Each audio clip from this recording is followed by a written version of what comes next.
बुद्धियुक्तो जहातीहा उभे सुकृत दुष्कृते तस्माद् योगाय युज्यस्व योगः कर्मसु कौशलम्. Buddhi yukto. Buddhi yukto means one who is endowed with this buddhi. With what buddhi? The buddhi of karma yoga, the buddhi of buddhi yoga. Which is what? Ishwararpana buddhi, prasada buddhi. One who is endowed with, one who is yukto of this buddhi, one who has this buddhi, jahatiha, that person gives up in this life. Jahat, iha. Iha is in this what? In this life. So the person gives up. Gives up what? Ubhe sukrita dushkrite. Ubhe means both. Sukrita dushkrite. Punya and papa. That person in this life gives up both punya and papa. So punya and papa are essentially connected with the jiva bhava, the sense of individuality. Nothing but I plus I want. I plus I want is equal to individuality is equal to jiva bhava. Okay? And the result of this connection, this I plus I want is selfish desires. So one who has karma yoga buddhi, this buddhi that God is talking about, does not function from the realm of individuality. Does not function from the realm of I plus I want. Because of which that aspect of punya or merit or the aspect of papa or sin does not exist for that person. We see that. Long back I gave you the Federer example. You see him, calm, collected, equipoised on the, and that's why he's considered the greatest tennis player, among the greatest of all time. Because whether he wins or not, it's the same for him. He's playing for his higher ideal, which is the sport. And when he plays for the sport, is the beauty of the perfection in action, the beauty in action comes across. Therefore, tasmat, yujyasva yogaya. So devote, yujyasva means devote yourself, become inspired in. In what? Yogaya. Yogaya means this yoga. What is this yoga? Karma yoga. And why? For what? Because yoga karmasu kaushalam. This yoga brings excellence, brings dexterity to action.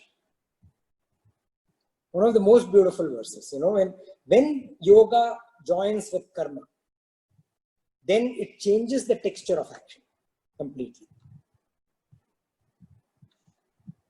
So a person who is, wearing orange robes, okay, typically orange robes are worn by sannyasis, okay, sitting in the Himalayas, but that person's mind is floating around. Hey, the last coffee I had was so delicious. What is the next food going to be? I'm beginning to start feeling hungry, okay. Or, yesterday the group of people who went, they were so charming. So the person is sitting, is supposed to be a sannyasi.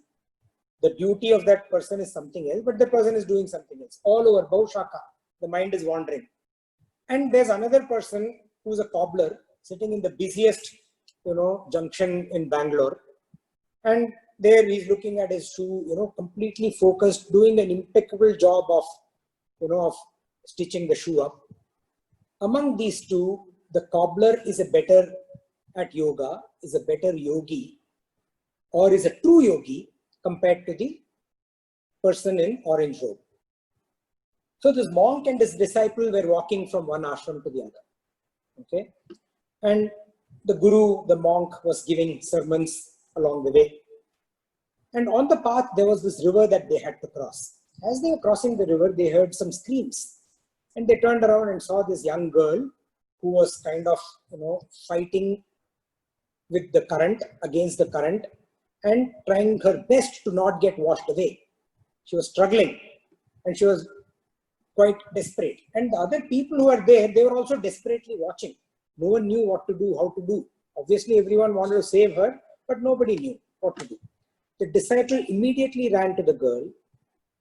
He did whatever is required to secure her, picked her up, lifted her, brought her to the shore, saw that she was, swallowed a lot of water, conducted CPR, and ensured she was okay. And once he was convinced that she was okay, he returned to his guru. What he did in terms of the rescue act was perfection in terms of action. It was seen by the people applauding him. Everyone was extremely grateful. The girl's mother was in tears. And everyone, the reaction and the response from the crowd there, it made it very clear for anyone who watched that there was perfection in action in terms of the rescue act. And then they started walking again. But the guru after this fell silent after this episode. When they reached the other ashram, the Shishya, dutifully bought a bucket of water, put some salt in it, and massaged his guru's feet. And that's when the guru spoke, and he said, "What you did out there was not right." And the Shishya was, stupefied. He was like, "What's he saying? What did I do wrong? Did I say something wrong? Did I not look after the guru? Did I do anything which displeased him?" He could not imagine what was wrong. And the guru said, "Did you notice that this young girl, with wet clothes clinging to her, it was not your job to go and lift her up. Not only that, you touched her, you lifted her up, you took her there and you touched her. You are on the path to become a monk. This action of yours has put you a few steps behind. Now you will have to regroup and come back again. What you did was entirely wrong." The Shishya silently looked up at his guru, and then he spoke quietly, and maybe he should be the ex-guru now. And he said, "Sir, I left that young girl in the bank of the river. You are still carrying her in your mind. With you." So yoga converts action from binding to liberating. That is yoga karmasu kaushalam. Sri Ramana Maharishi, one of the most famous saints in India, he said, "Ishvara arpitam na ichchakritam chitta shodakam mukti sadhanam." Ishvara arpitam, dedicated to God, to the Lord. Na ichchakritam, not desiring while acting. Chitta shodakam, purifies the mind intellect. Mukti sadhanam is an aid to liberation.